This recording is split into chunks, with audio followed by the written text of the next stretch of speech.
अगर तुम लोगों को साइंस फिक्शन हॉरर टाइप की मूवी सीरीज देखना पसंद है तो एलियन फ्रेंचाइजी की तरफ से हमें एक सीरीज देखने को मिलती है जिसका नाम है एलियन अर्थ।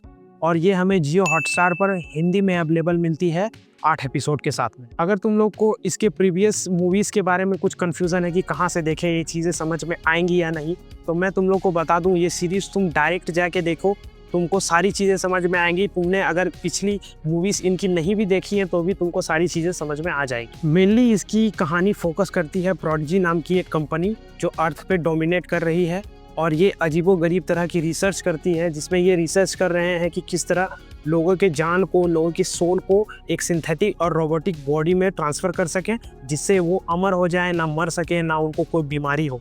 तो ये करते करते वो इस चीज़ में सक्सेस भी हासिल कर लेते हैं, जिसमें से उनका पहला एक्सपेरिमेंट वेंडी नाम की एक लड़की को लेकर होता है, जिसकी सोल को वो एक रोबोटिक और सिंथेटिक बॉडी में ट्रांसफ़र कर देते हैं। इसके सक्सेस के बाद इसमें कुछ और भी लोगों को ट्रांसफ़र कर दिया जाता है। कुल मिलाकर 5 इनके एक्सपेरिमेंट होते हैं जिनमें इनको अलग सिंथेटिक बॉडी में ट्रांसफ़र कर दिया जाता है। अब आते हैं इनके मेन मुद्दे पर, जहाँ से ये कहानी सारी स्टार्ट होती है। एक स्पेसक्राफ्ट जो अर्थ पे आके क्रैश कर चुका है, जिसमें अजीबोगरीब क्रीचर्स, एक्सिनोमॉर्फ जिसको इस सीरीज़ में कहा जाता है, वो सारे क्रीचर्स कैद से आज़ाद हो गए हैं। और जैसे ही उनको पता चलता है कि हमारे अर्थ पे एक स्पेसक्राफ्ट क्रैश कर गई है, तो ये अपने सोल्जर्स को और उन 5 एक्सपेरिमेंट जो सिंथेटिक बॉडी वाले जो लोग हैं उनको वहाँ पे भेजा जाता है। और वहाँ पे दिखता है इस सीरीज़ का प्रोडक्शन बजट, जो इसमें एलियंस क्रीचर्स जिस तरह से दिखाए गए हैं वो बहुत ही ज़्यादा अच्छे लगते हैं, और पता चलता है कि हाँ, इसमें खर्चा भी एक अच्छा खासा किया गया है। फिर इसके आगे ऐसा कुछ कहानी में देखने को मिलता है कि ये जो सिंथेटिक बॉडी वाले जो ये लोग हैं, एक जवान बॉडी में डाल दिया गया है, लेकिन इनका दिमाग अभी भी बच्चा है, जो अपने आसपास हो रही चीज़ों को सीखता है, देखता है। जिसमें से सबसे इंटेलिजेंट वेंडी नाम की जो लड़की है वो सबसे ज़्यादा इंटेलिजेंट होती है इसमें।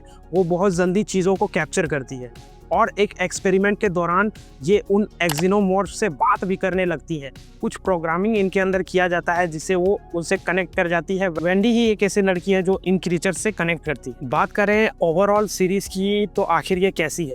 सबसे पहली बात तो इसका प्रोडक्शन बजट। इसमें जो चीज़ें दिखाई जाती है, जो कैमरा क्वालिटी है, जो सिनेमेटोग्राफी है, वो आपको टॉप नॉच देखने को मिलेगा। एरियल वाली जो सारी चीज़ें दिखाई जाती हैं, मेरा फेवरेट है वो पैरासाइट, जो आँख वाला जो पैरासाइट होता है वो दिमाग के अंदर घुस जाता है, वो बहुत ज़्यादा मज़ा आता है देखने में। दूसरी चीज़ की राइटिंग भी बहुत अच्छी है, कहानी भी एक डिसेंट कहानी चलती है जो आपको बिल्कुल भी बोर नहीं होने देगी।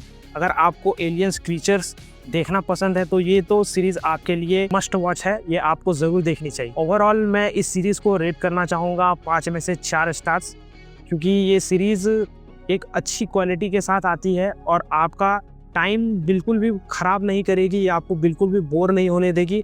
आपने अगर ये सीरीज़ देखी है तो आपको कैसी लगी ये कमेंट बॉक्स में लिख कर बताओ। तब तक के लिए टेक केयर, बाय।